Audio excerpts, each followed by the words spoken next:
I'm Jesse Sylvia. I'm from Martha's Vineyard, Massachusetts, and I'm the chip leader of the final table. Does that help? All right, well, I started playing with friends in high school. We saw Moneymaker on television, and I thought it was like the coolest thing ever that you could make money playing a game.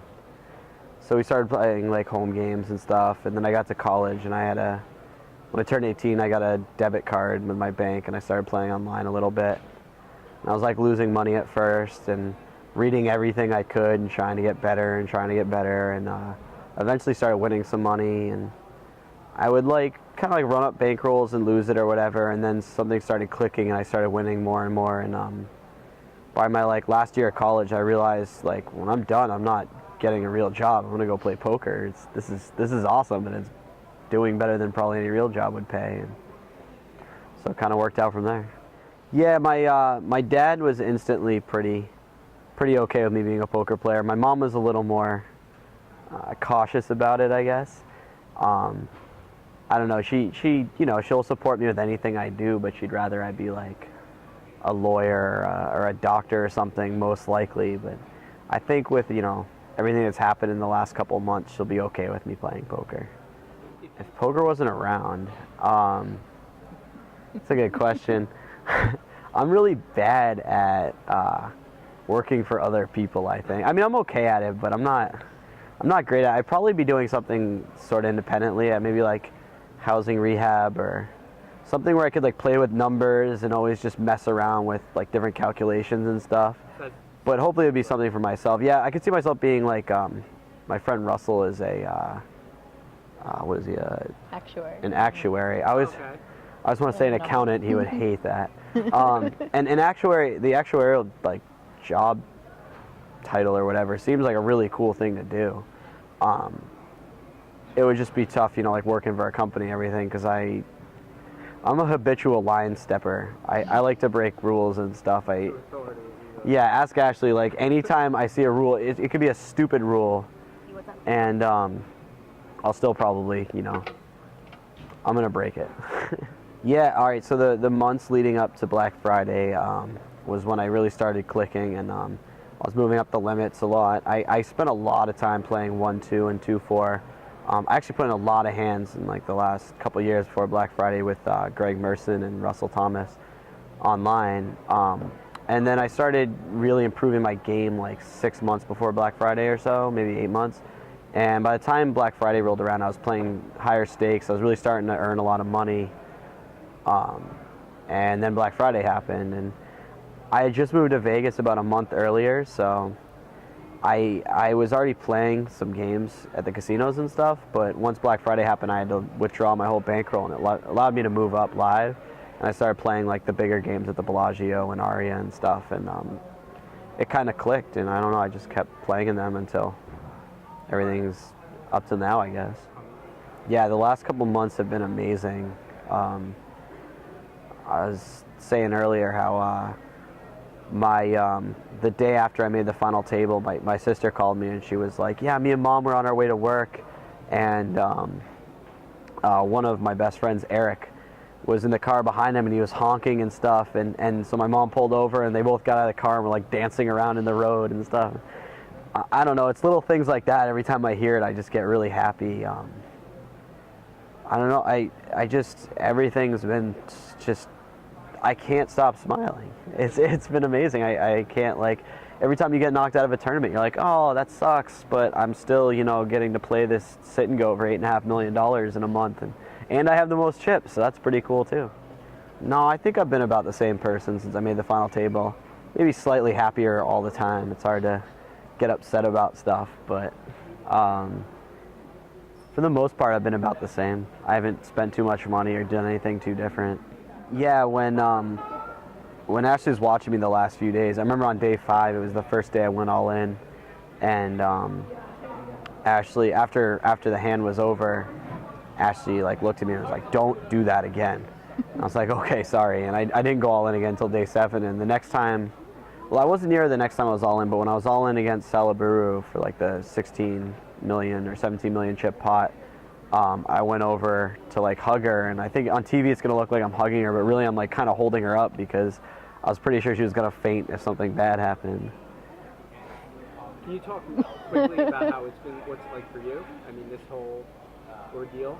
It's been pretty normal for me. I mean, obviously during everything happening, it was a panic the whole time. I mean, he was anxious, kind of up all night, and it was just, I wasn't sleeping just as much as he wasn't sleeping. And so when we were there, we were both a little bit on edge.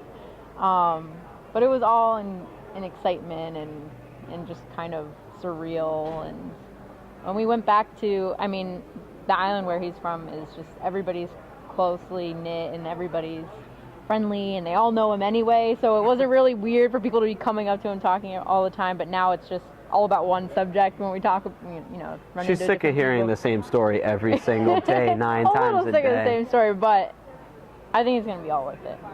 When we get to October, it's going to be pretty fun.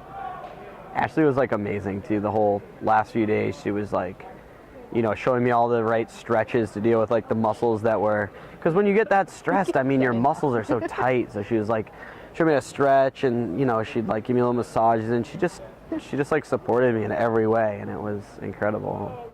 I played the $1,500 bounty. I guess it was like $1,590 or something, which I did not do very well in. And I played the 2K heads up, which I made round 3, and then got knocked out by Kyle. Oh, the eventual winner. Yeah, the eventual winner. What's his name? Kyle Frey, who's really good.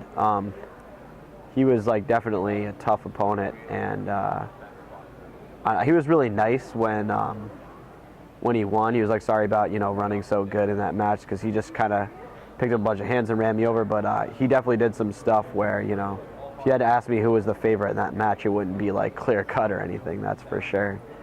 Now and then? Not so much. I've been much closer with Russell. Russell's my roommate a couple of years ago. Oh, yeah? Yeah. My first real like full summer in Vegas for the World Series, I got a house, and I went online. I was like, who wants to live in this house with me? I was trying to like attract really good players. I got a really nice place, and I was like, hey, throw down money and come stay with me. And well, 3 guys said yes, 2 ended up showing up, and 1 was Russell. And so we spent a summer together, like talking poker, and I learned a lot from him. He was very good at the time. He's still very good, but he's just suffered from the fact that he hasn't really, you know, played poker for a living in 2 years. He's had a real job, and I think that's going to change, and he's going to be a tough player on the circuit. I mean, there's been a lot of good advice. I get a lot of like the same advice, like you know, don't blow all the money, or you know, play tight at the beginning because you move up pay jumps, which is like kind of obvious. One thing that I really liked was actually last night, Daneman. I was having dinner with Steve Daneman, and he was like doing the breakdown of where all he's like, half went to my, you know, my backer, and then half went to like Uncle Sam and stuff. And hearing it from someone who's won that much really like drove it home. Like, oh wow, it's not that much money. You know, you can't just like go nuts and expect that there will be a bunch left over at the end of it. Yeah, I mean, I'm a poker player, and I even look at people's winnings. I'm like, oh, he won 15 million. He's got 15 million. It's like, well, not really, because he sells off action. Right. And then, I mean, ESPN wants to keep it 40% that is way, going too. to. They don't want them discussing deals or anything on TV. Yeah, I mean, that's just. They told us at the final table not to even. They're like, don't even say, like, you know, do you want to chop, because you're live, and that's going to look really bad for us, which is fair. I mean, I'd rather keep whatever's good for the game. I'm all for. But just because somebody wins $1 million at a tournament does not make them a millionaire, and that's definitely something that I've learned in the process. That said, if I win 8.5 and I'm not a millionaire, I probably screwed up somewhere, huh? So lastly, is there anything?